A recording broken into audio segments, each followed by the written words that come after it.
बहू भी तो किसी की बेटी है। वैशाली की परीक्षाएं खत्म हो गई थी। कुछ दिन आराम करने के बाद वह प्रतियोगी परीक्षाओं की तैयारी करना चाहती थी कि एक दिन पापा के दूर के रिश्ते की बहन उसके लिए अनुराग का रिश्ता लेकर आई। उन्होंने अनुराग की बहुत तारीफ की।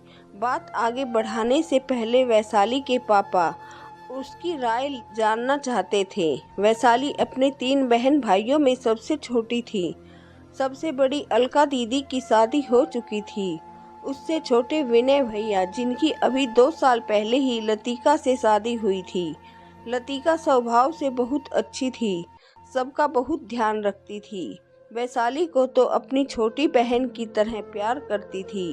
वैशाली अपने रिश्ते की बात सुनकर पहले तो नाराज हो गई। वह इतनी जल्दी शादी नहीं करना चाहती थी।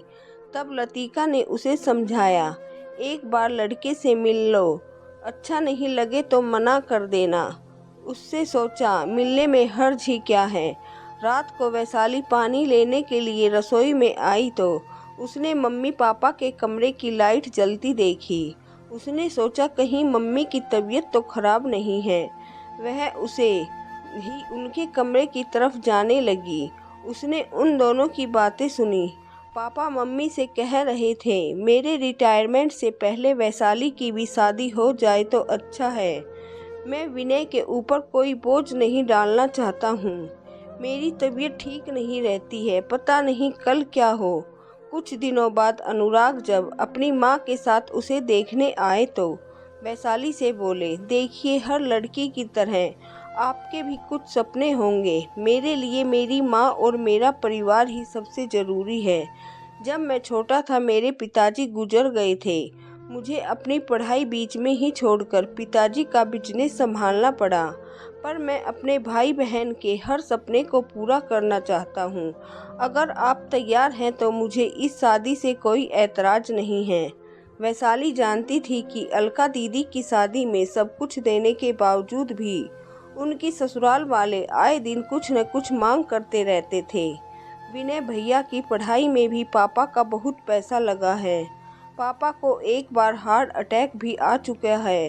वह अपने स्वार्थ के लिए अपने मम्मी पापा को परेशान नहीं करना चाहती थी। और फिर उसे अनुराग की ईमानदारी और साफ गोई भी पसंद आ गई थी। उसने शादी के लिए हाँ कर दी। घर में शादी की तैयारियां शुरू हो गई। वैशाली अपने कमरे में घर में सबसे छोटी थी, इसलिए सबकी लाडली थी। माँ एक दिन उदास दिल से लतिका से बोली, पता नहीं यह लड़की ससुराल में सब कुछ कैसे संभालेगी। आप परेशान मत हो माँ जी, हमारी वैशाली बहुत होशियार है। जब मैं आई थी मुझे भी कुछ नहीं आता था। जैसे आपने मुझे सिखाया है वैशाली भी अपने घर जाकर सब सीख लेगी। लतिका माँ को परेशान देखकर बोली। वैशाली अपनी ससुराल में बड़ी बहू बनकर आई थी। घर में उसकी सास शकुंतला देवी के अलावा 2 छोटी नंदे नीता और अमिता, एक देवर आशीष थे। अनीता की शादी उसी शहर में 1 साल पहले ही हुई थी। आशीष और अमिता अभी पढ़ रहे थे। ससुराल आकर वैशाली सबका दिल जीतने की पूरी कोशिश कर रही थी। उसने अनुराग से सबकी पसंद पूछ ली। वह रोज सबकी पसंद का खाना बनाती, पर सारा परिवार कभी एक साथ होता ही नहीं। अनुराग का गवर्नमेंट का बिजनेस था।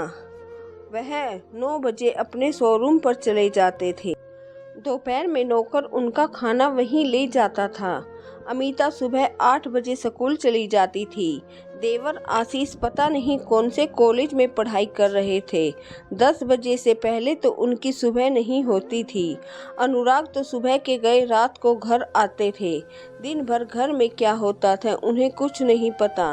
घर में सुख सुविधाओं का सब सामान बेतरतीब तरीके से भरा पड़ा हुआ था। उसने काम वाली के साथ मिलकर पूरे घर की अच्छी तरह से सेट किया।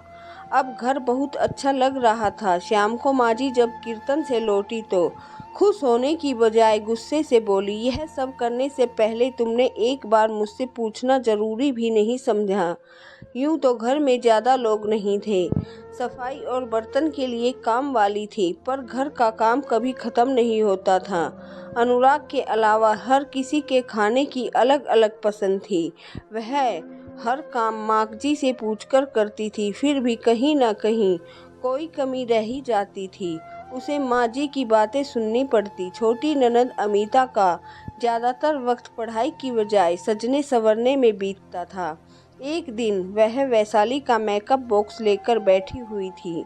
वैशाली ने उसे समझाने की कोशिश की तो माँ जी ने उसे बहुत सुनाया कि तुम मेरे बच्चों से जलती हो, तुम्हें मेरी बेटी की जरा सी खुशी बर्दाश्त नहीं होती। वैशाली ने उन्हें समझाने की कोशिश की कि मैं तो सिर्फ यह कह रही थी कि तुम अपनी पढ़ाई पर ध्यान दो, अभी तुम बहुत छोटी हो। वैशाली को समझ में आ रहा था कि माँ जी को हद से ज़्यादा लाड प्यार उन दोनों को बिगाड़ रहा है। रही सही कसर बड़ी ननद अनीता पूरी कर देती। उसकी अपने मायके में हद से ज़्यादा दखल अंदाजी थी। जब वह घर आती वैशाली उसकी खूब खातिरदारी करती, पर वह माँ को उसके खिलाफ भड़काती रहती। माँ, इसने तो अनुराग को बिल्कुल अपने कब्जे में कर लिया है, इसके आगे तो अनुराग को कुछ भी दिखाई नहीं देता है। वैशाली को समझ नहीं आता, वह तो अपनी शादी के बाद हनीमून पर भी नहीं गई। 2 घंटे की दूरी पर अपने मायके भी 6 महीने में सिर्फ 2 बार के लिए गई थी। फिर भी यह लोग उसे गलत समझ रहे हैं।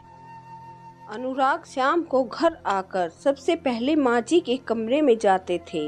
एक दिन वैशाली की तबीयत ठीक नहीं थी, तो वह दवाई लेकर सीधे वैशाली को देने चले गए। माँ ने इस बात पर अनुराग को तो कुछ नहीं कहा, पर वैशाली को बहुत डांटा कि जवान बहन के होते हुए कमरे में घुसे रहते हो, तुम लोगों को शर्म नहीं आती। वैशाली उस दिन अपनी मम्मी पापा को याद करके बहुत रोई। कभी कभी तो उसे लगता अनुराग माँ जी के सगे बेटे हैं भी कि नहीं। घर वाले अनुराग को सिर्फ एक पैसा कमाने वाली मशीन समझते थे। अनुराग के सामने माँ जी उसके साथ बहुत प्यार से पेश आती थी। अनुराग को उनके असली रूप का पता ही नहीं था, और उसने भी अनुराग को उसके घर वालों के खिलाफ कभी कुछ नहीं बताया। बड़ी ननद अनीता डिलीवरी के लिए अपने मायके आ गई थी। वैशाली का काम और भी बढ़ गया था। दिन भर अनीता की फरमाइशें चलती रहती, कभी यह खाना है, कभी वह खाना है। तभी उसके मायके से फ़ोन आया कि उसकी भाभी लतिका को बेटा हुआ है। नामकरण पर लतिका ने उससे बहुत प्यार से बुलाया कि नाम तो बुआ ही रखेगी, पर अनीता की वजह से माँ जी ने उसे भेजने से मना कर दिया। वह अपना मन मार कर रह गई। कुछ दिनों में उसे बहुत कमजोरी लग रही थी, चक्कर भी आ रहे थे। अनुराग उसे लेकर डॉक्टर के पास गए। डॉक्टर ने चेक करने के बाद बताया कि वह माँ बनने वाली हैं। अनुराग यह सुनकर बहुत खुश हुए। डॉक्टर ने हिदायत देते हुए बोला कि यह बहुत कमज़ोर है, इनके खाने पीने का खास ध्यान रखना है। अनुराग उनका खूब ध्यान रख रहे थे। सुबह जाने से पहले उसे दवाई खिलाकर जाते, फ़ोन करके पूछते रहते। उन्होंने माँ को बोला एक काम वाली और रख देते हैं, पर माँ ने बोला ऐसी हालत में काम करते रहना चाहिए। डॉक्टर तो ऐसे ही बोलते रहते हैं, फिर मैं हूँ ना ध्यान रखने के लिए। अनुराग ने शोरूम जाने से के बाद वैशाली दिन भर घर का काम करती और अनीता की सेवा में लगी रहती। अनीता ने एक बेटी को जन्म दिया। अब तो वैशाली को आराम करने का बिल्कुल भी टाइम नहीं मिलता। अनीता की बेटी 4 महीने की हो गई थी। उसके पति कई बार लेने के लिए आए, पर वह अपनी ससुराल जाने के लिए तैयार नहीं थी। यहाँ पर उसकी और बेटी की खूब सेवा हो रही थी। उसे अपनी भाभी की हालत से कोई मतलब नहीं था। वैशाली जरा देर के लिए भी अपने कमरे में आराम करने जाती, माँ जी शुरू हो जाती। हमारे ज़माने में तो काम वाली भी नहीं होती थी, हम झाड़ू पोछा बर्तन सब काम खुद ही करते थे। आजकल की लड़कियां पता नहीं कितनी नाजुक होती हैं। एक दिन वह मशीन से कपड़े धोकर सुखाने जा ही रही थी कि अचानक उसे चक्कर आया और वह गिर पड़ी। सब लोग अंदर कमरे में टीवी देख रहे थे। किसी को कुछ पता नहीं चला। तभी अचानक कुछ जरूरी पेपर घर पर भूल गए अनुराग उन्हें लेने के लिए घर आए। वैशाली को यूं जमीन पर बेहोश पड़ा देख बुरी तरह चौंक गए। वैशाली वैशाली चिल्लाते हुए उसे गोद में उठाकर जल्दी से हॉस्पिटल की तरफ भागे। अनुराग को बहुत डर लग रहा था। अभी तो वैशाली की डिलीवरी में वक्त था। डॉक्टर ने उसे इमरजेंसी में एडमिट कर लिया। उन्होंने बोला, हम अपनी तरफ से पूरी कोशिश कर रहे हैं।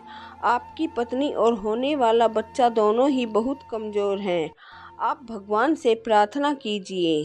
तभी अपनी माँ को सामने देख अनुराग बिलख पड़े। माँ, आपने तो कहा था आप वैशाली का ध्यान रखेंगी, फिर आपने उसे मरने के लिए क्यों छोड़ दिया?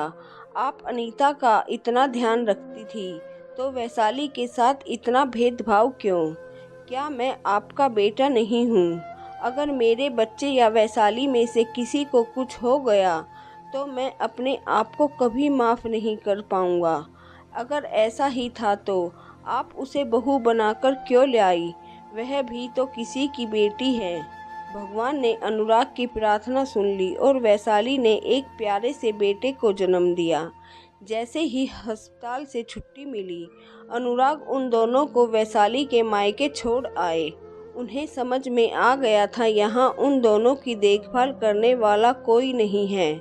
दोस्तों, हर औरत किसी की माँ है, किसी की बेटी है, किसी की बहू है। हम अपनी बेटी की जरा सी तकलीफ से परेशान हो जाते हैं तो हम यह क्यों नहीं सोचते हैं कि हमारी बहू भी तो किसी की बेटी है। दोनों के लिए अलग अलग मापदंड क्यों? दोस्तों, आपको मेरी कहानी कैसी लगी? कृपया कमेंट करके ज़रूर बताइए।